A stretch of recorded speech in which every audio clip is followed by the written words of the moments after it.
জাকসু ও হল সংসদ নির্বাচন বর্জন করেছে ছাত্রদল।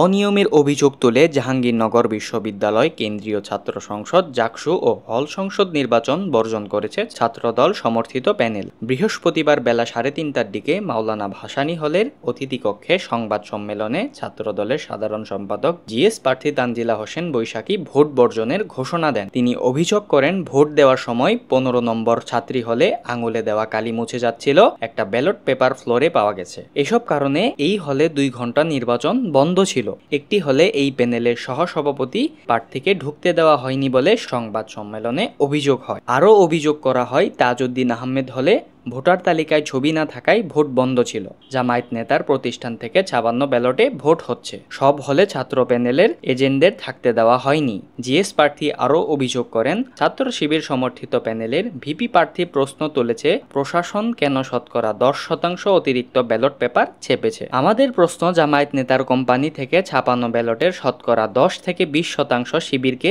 দেওয়া হয়েছে কিনা।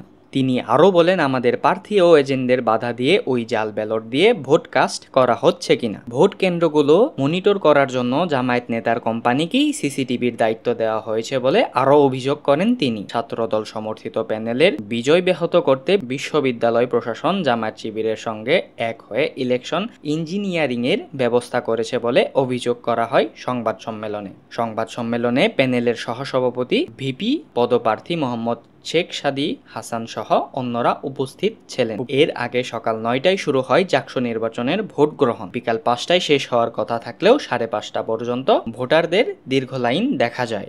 তো বন্ধুরা, কমেন্টস করে আমাদেরকে জানাতে পারেন আপনাদের মতামত। আর সব সময় সত্য নিউজ সবার আগে পেতে মিডিয়া নিউজ বাংলাকে সাবস্ক্রাইব করে রাখুন।